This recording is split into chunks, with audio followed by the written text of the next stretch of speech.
Hi learners, before moving to the video, I would like to request everyone watching this video to subscribe the channel and support me. Considering India as the world's biggest market for two-wheelers, this case study looks at how the startup Ather Energy aims to make their presence into the market and by educating the public about the benefits of using an electric vehicle. In June 2019, the Indian government's think tank, Mr. Niti Aayog, mandated that all new motorized two-wheelers with engine capacity up to 150cc would need to be electric powered by the year 2025. The CEO and co-founder of Ather Energy wholeheartedly supported this mandate, as his firm's objective was to develop India's first smart electric scooter. Despite his confidence in revolutionizing the concept of two-wheeler driving in India, the task ahead was challenging and complex. This case deals with the challenges that Ather Energy faced as it works to bring its product, a two-wheeler electric vehicle, to market, adopting practices that were against the established industry norms. India's electric scooter market is still in its beginning. However, as pollution level in cities rise, India's government is starting to push the use of e-scooters. The challenge is that most e-scooters sold today are not as powerful as models that run on petrol. Electric vehicles made sense because it was the future, and also from a business perspective, there was hardly any competition in 2014 for two-wheelers powered by lead-acid batteries.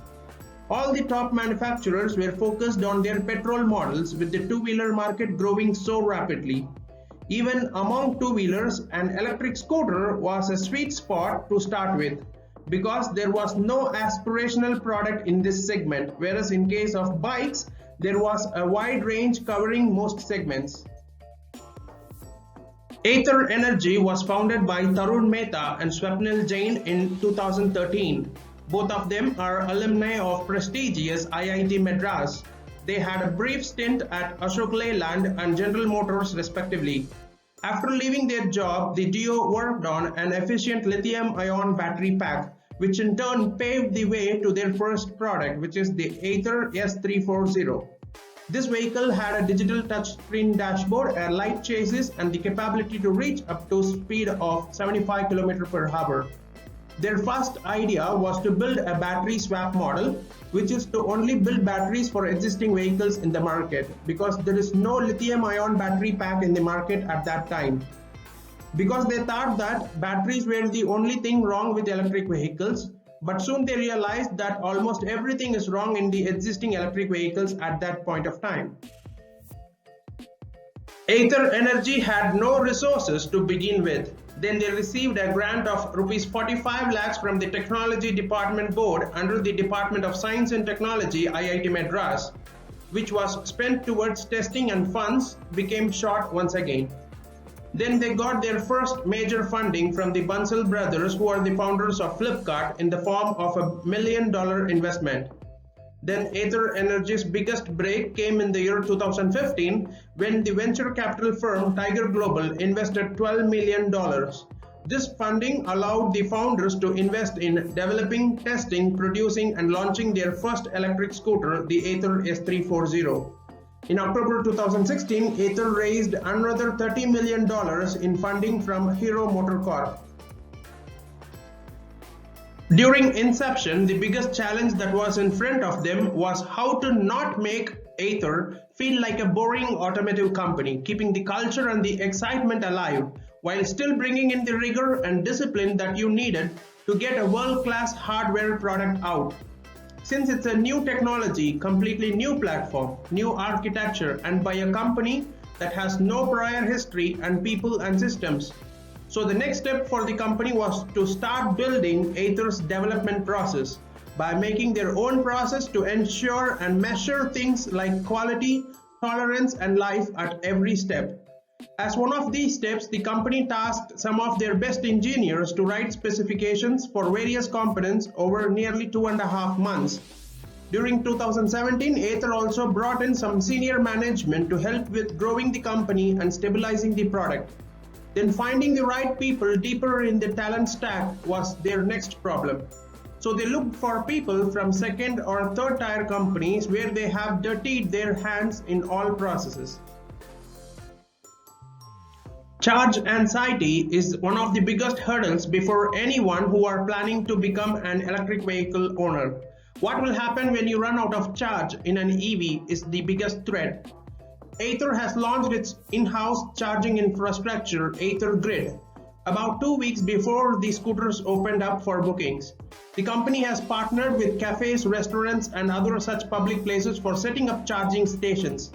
Ather Grid during their launch was covering 14 locations across Bangalore with multiple charge points at each location. And they also have planned to cover 85 to 90% of Bangalore in not more than 4 kilometers from the nearest charge point. The Ather Grid business is standalone, structured as a different company as a whole. To improve the ownership experience of the scooter, Ather has launched a subscription plan called Ather One that the company claims will take care of all the predictable expenses incurred in running these scooters. Ather One will cost customers Rs 700 per month and can be subscribed on a quarterly or annual basis. The plan will include unlimited charging both at home and public points, data connection, 24/7 roadside assistance, periodic maintenance that includes labor cost, wear and tear of the parts, including consumables like brake pads.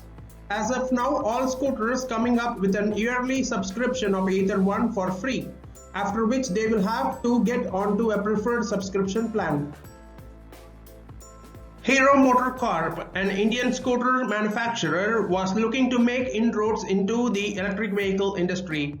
Therefore, the company invested $30 million to own a 30% stake in Ather Energy and also to work on their own lineup of electric bikes.